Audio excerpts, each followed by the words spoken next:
America is one of the wealthiest and technologically advanced countries in the world. But what if I told you that our healthcare system ranks behind nations like Costa Rica and Chile, barely above others like Cuba and Slovenia? I believe the main cause of this problem is that as a nation, we have not improved or expanded on Obama's universal healthcare plan, but only worked to weaken it or abolish it entirely. We're going in the wrong direction. Healthcare is a right, not a privilege, and it is implied due to the Constitution's guarantee of protection over the three unalienable rights: life, liberty, and the pursuit of happiness. What happens if a loved one becomes ill or severely injured? Well, since we're in the United States, let's just hope that never happens.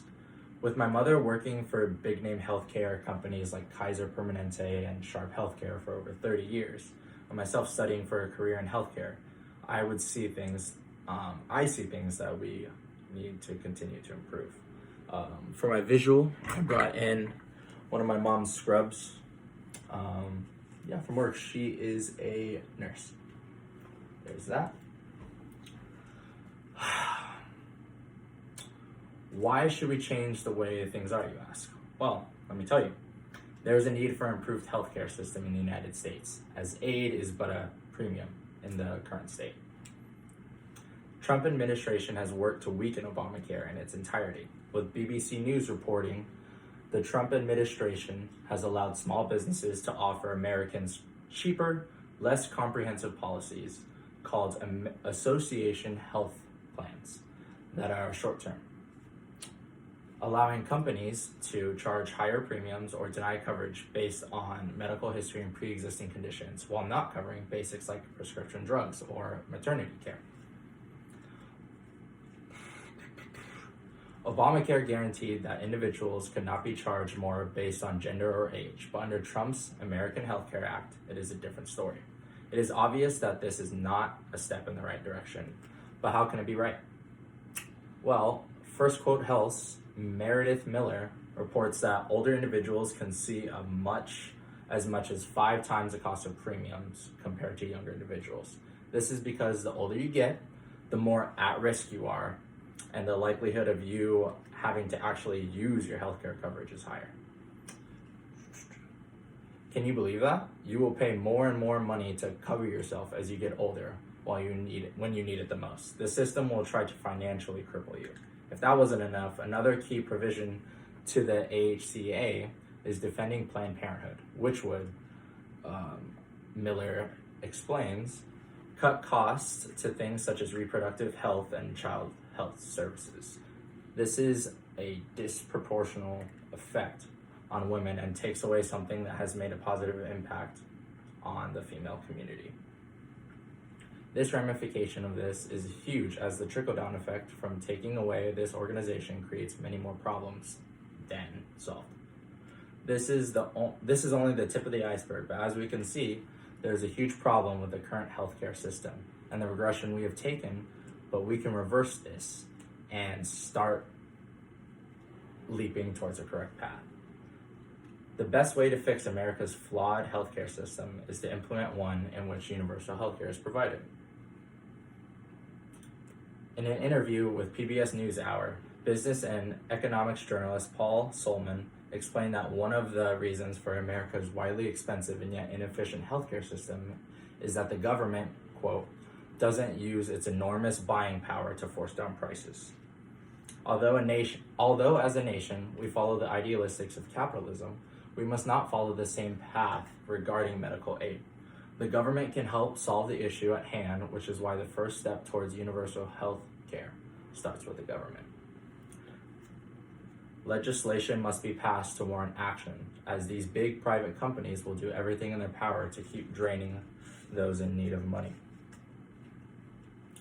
The New York Times' Mike Hale determined from the PBS documentary Sick Around the World that the main components in a successful universal healthcare system in other developed countries includes, quote, mandatory coverage, a competitive but non-profit insurance system, and price fixing in the medical industry. If other nations can do it, why can't we? Is it wrong to have a necessity like healthcare coverage be treated as a monopoly? The sake of insurance is to help those when they need it the most. So make healthcare insurance companies compete for customers, but only benefiting through the amount of people they actually help, but not through premiums or loopholes that they can find or how many people they can turn coverage away from. According to the official Obamacare Facts site, the Affordable Care Act of 2010 improves the quality of coverage by requiring all major health plans to now offer 10 essential benefits. These benefits include emergency services, hospitalization, maternity care, prescription drugs, and pediatric services. In 2010, this was a step in the right direction, and we must go back and expand. We must provide healthcare coverage to all those in need. The implementation of such coverage is not easy to do, but also not impossible, and the benefits that would follow can prove to be immense. Providing quality healthcare coverage for all citizens will relieve financial burdens and create more opportunities for success for them. Young adults coming off their family's insurance will be more inclined to get coverage of their own.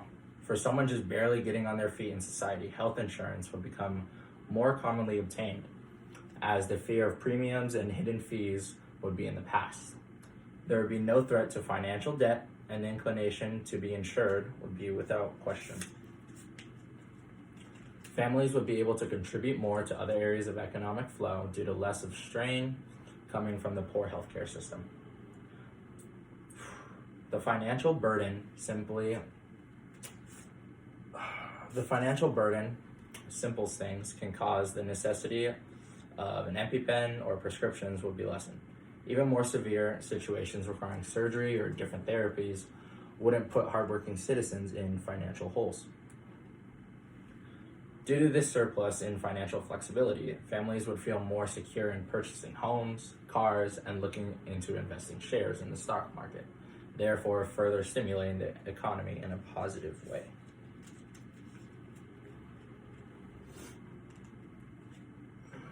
The workforce would be healthier. For many people who are uninsured, you do not receive help until you end up in the emergency room, as by law, you will receive care there regardless if you can pay or not.